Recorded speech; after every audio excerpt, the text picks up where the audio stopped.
Mister Anirudh, आपको company के काम से कुछ महीनों के लिए जापान में रहना होगा। आप जाने की तैयारी करें, कल रात को ही आपको निकलना होगा। अनिरुद्ध जापान काम के सिलसिले में गया था और उस दौरान उसकी मुलाकात एक जापानी लड़की से होती है। अनिरुद्ध को वो पहली ही मुलाकात में काफी ज्यादा अच्छी लगने लगती है।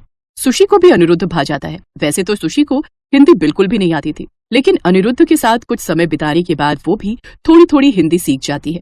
फिर कुछ दिनों बाद वो दोनों शादी करके वापस इंडिया लौट आते हैं। सुशी डोरबेल बजाती है तो साधना दरवाजा खोलती है। किम जो, कौन हो? मेरा मतलब है कौन हो तुम और यहाँ क्या कर रही है? लगता है तुम वो चाइनीज रेस्टोरेंट जाना चाहती हो। तो वो तो सामने है, तुम गलत पते पर आ गई हो, चलो जाओ यहाँ से। तभी अनिरुद्ध भी गाड़ी से बैग निकाल कर आ जाता है। अरे नहीं नहीं माँ, ये तो सुशी है। कैसा है तू मेरे लाल? और ये सुशी क्या होता है? बेटा खुशी तो सुना था, लेकिन सुशी पहली बार सुना है। माँ, इसका नाम सुशी है और ये तुम्हारी बहू है। हमने शादी कर ली है। क्या तुझे यही चाइनीज मिली थी ब्याहने को? अरे माँ, ये चाइनीज नहीं, जापानीज, मेरा मतलब जापानी है। हे भगवान, तू जापानी प्रोडक्ट क्यों उठा कर ले आया? अरे भारत की क्या कम पड़ गई थी क्या? हाय, आस पड़ोस की औरतें अब मेरा कितना मजाक उड़ाएंगी। अरे कमबख्त, शादी करने से पहले एक बार पूछ तो लेता या कम से कम बता तो देता। ओफो माँ, क्यों गुस्सा हो रही हो? और मेरा यकीन करो, कुछ दिन आप सुशी के साथ रहेंगे ना तो आपको ये बहुत पसंद आएगी। कोनिचिवा का आसान है? कौन सा आसान? ये मुई क्या जापानी भाषा में गाली दे रही है? अरे नहीं नहीं माँ, वो तो बस तुम्हें जापानी भाषा में नमस्ते मम्मी जी कह रही है। कमबख्त, ये किसे उठा लाया? क्या बोल रही है? कुछ समझ नहीं आ रहा। जा इसे वापस वहीं छोड़ कर आ। ओफो माँ, ये क्या बात हुई? वो बहू है तुम्हारी, कोई सामान नहीं जो छोड़ा हूँ। चलो अब इसे अपना लो, नहीं तो मैं भी इसके साथ चला जाऊंगा। जानती थी मैं, इसी ने कुछ जादू टोना किया होगा तुम पर। माँ, तुम फिर शुरू हो गई। अब साधना के पास अपनी जापानी बहू को अपनाने के अलावा और कोई उपाय भी नहीं था। अगले दिन जब अनिरुद्ध अपने कमरे में सो रहा था, तभी साधना वहाँ पर आती है। अनिरुद्ध बेटा, उठा दे अपनी उस सुशी खुशी को, जो भी उसका नाम है। आज उसकी पहली रसोई है। माँ जी, मैं रेडी हूँ, आप अपने कमरे में जाइए, मैं सबके लिए कुछ बना कर लाती हूँ। इन्होंने मुझे पहले ही बता दिया था सब रस्मों के बारे में। अरे वाह, ये सुशी तो थोड़ी थोड़ी हिंदी भी जानती है। फिर सुशी रसोई में जाती है, लेकिन उसे वहाँ पर कुछ भी ऐसा नहीं मिलता जिसे वो बना पाए, क्योंकि उसे इंडियन खाना बनाना तो आता ही नहीं था। ये सब तो हमको बनाना आता ही नहीं। फिर वो अपने कमरे में जाती है और एक पैकेट लेकर आती है और वेजिटेबल टेम्पुरा और शशिमी बना कर ले आती है। हे राम, ये क्या है? ऐसा खाना तो मैंने आज तक नहीं देखा। ये तो देखने में कितना अजीब है। देखा कैसे होगा माँ, ये तो जापानी खाना है। हैं? जापानी खाना? नहीं नहीं नहीं, मुझे नहीं खाना ये सब। अरे माँ, एक बार आप अपनी जापानी बहू की रसोई का खाना खाकर तो देखो। पहले मुझे भी अच्छा नहीं लगता था, लेकिन जब खाया तब पता चला कितना टेस्टी है। अच्छा ठीक है, तू इतना कह रहा है इसलिए खाकर देखती हूँ। साधना अपनी जापानीज बहू के हाथ का खाना खाती है तो वो उसे बड़ा पसंद आता है और वो बोलती है, अरे वाह, बहू भले ही पसंद ना आई हो, लेकिन जापानीज खाना बड़ा पसंद आया है। कमाल का बना है। मैंने कहा था ना आपको इसके हाथ का खाना बड़ा पसंद आएगा। हाँ हाँ ठीक है, अब इतनी भी तारीफ मत कर इस चिंकी आंख वाली की, नहीं तो इसके भाव बढ़ जाएंगे। ओह थैंक यू सासू माँ। ठीक है, वैसे सही है, आस पड़ोस में, बल्कि आस पड़ोस में क्या पूरे शहर में किसी की भी जापानी बहू नहीं आई होगी। लेकिन एक बात तो बता बेटा, कल को तुम्हारे बच्चों की आंखें भी इसी की तरह अंदर घुसी हुई हो गई तो? क्या माँ, तुम भी? यूँ तो साधना को अपनी बहू कुछ खास पसंद नहीं आई थी, लेकिन उसके हाथ की बनी रसोई खाकर उसकी राय थोड़ी बदल ही गई थी। अब घर में जापानी बहू आई थी तो रसोई भी तो जापानी होनी ही थी। अब वो जापानी खाना ही बनाती जो साधना को भी बड़ा अच्छा लगता और वो बड़े मजे से खाती। ऐसे ही कुछ दिन बीत जाते हैं। एक रोज साधना की सहेली उसके घर आती है। साधना, सुना है तेरा बेटा कोई विदेशी आइटम, अब मेरा मतलब है जापानी बहू लाया है। हाँ हाँ, मेरी जापानी बहू आई है और तू उसके हाथ का खाना खाएगी ना, ओए होए होए, सच में उंगलियां चाटती रह जाएगी। अच्छा ऐसी बात है, जरा बुला तो अपनी बहू को, मैं भी तो देखूं। और उसके हाथ के खाने की बड़ी तारीफ कर रही है तो बनाकर खिला कुछ उसको, बोल। हाँ हाँ अभी बोलती हूँ। साधना सुशी को आवाज देती है। जा बहू, कमला आंटी के लिए कुछ जापानी खाना बना कर ले आ। जी माँ जी। कुछ देर बाद सुशी उड़ान बना कर ले आती है। अरे ये तो मैगी है, तू तो बोल रही थी जापानी खाना बनाती है। आंटी जी, ये उड़ान है जापानीज फूड, आप इसे इस चॉपस्टिक के साथ खाकर देखिए।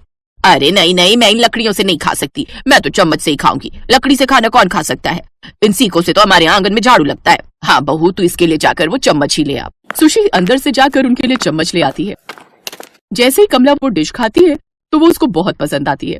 वाह वाह, क्या स्वाद है, मजा आ गया। सचमुच तेरे हाथों का जापानीज खाना तो बहुत ही अच्छा है। साधना भी अब बहुत खुश थी। अब वो भी अपनी बहू की मदद करने लगी।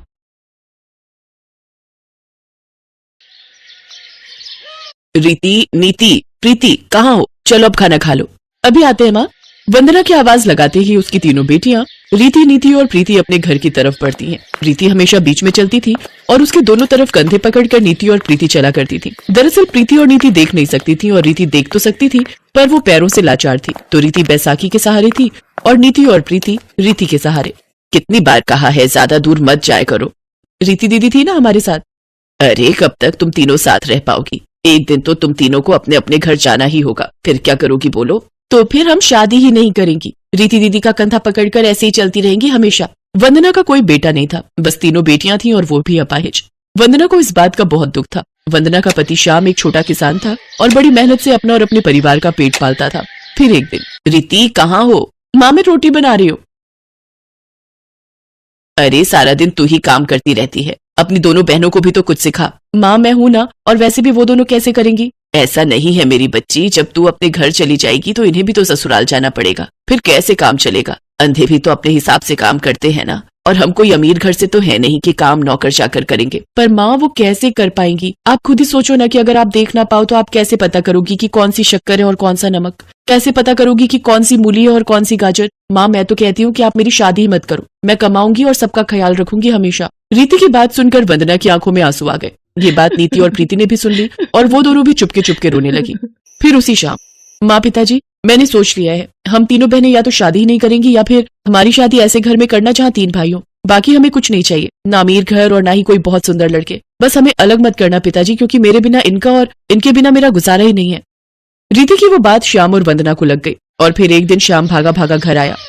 अरे सुनती हो, एक खुशखबरी लाया हूँ। क्या है जी, जल्दी बताओ। वो किशनपुर है ना, वहाँ किशोरी लाल जी का परिवार रहता है।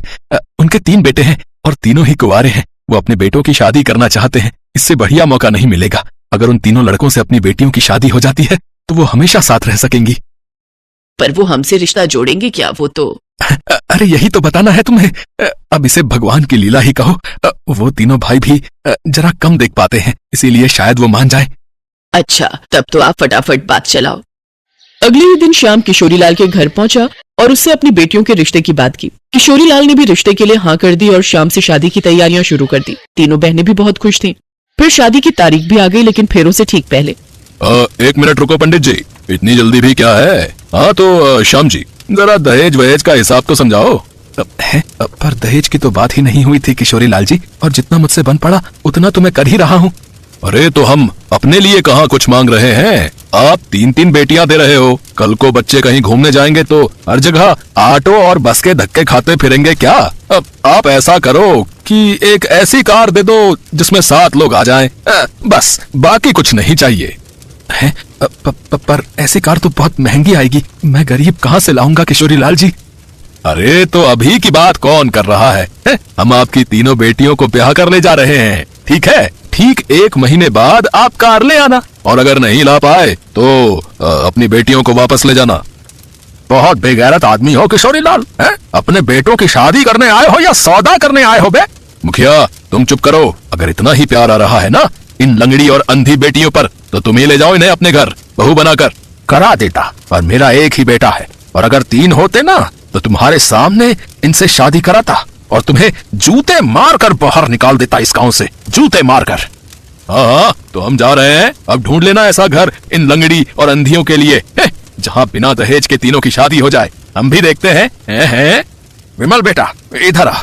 श्याम भाई बताओ कि आप मेरे बेटे के साथ अपनी कौन सी बच्ची की शादी करना चाहते हो, बताओ। मुखिया जी, आपकी इस दरिया दिली के लिए बहुत बहुत धन्यवाद, लेकिन हम तीनों अलग नहीं रह सकती। मेरी बहनें मेरे ही सहारे हैं, तो या तो हम तीनों एक ही घर जाएंगे या फिर शादी तो होगी बेटी, और इस लालची किशोरी लाल के सामने ही होगी। श्याम भाई मेरा एक ही बेटा है, और आपको अजीब लगेगा लेकिन अब कोई चारा नहीं है। मैंने जबान दे दी है, मैं अपनी तीनों बेटियों का हाथ अपने बेटे विमल के लिए मांगता हूँ। बताओ आपको मंजूर है? मुखिया की बात सुनकर वहाँ हर आदमी हैरान था, पर तभी रीति के कंधे पकड़कर नीति और प्रीति मुखिया के सामने खड़ी हो गईं और उनके पैर छुए। फिर उसी मंडप में तीनों बहनें हमेशा के लिए एक साथ हो गई, और इस तरह तीनों बहनों ने अग्नि को साक्षी मानकर एक ही लड़के से शादी कर ली, और वो लड़का बन गया 3 बहनों का एक पति। और किशोरीलाल अपने 3 बेटों के साथ खाली हाथ वहाँ से बेइज्जत होकर चला गया।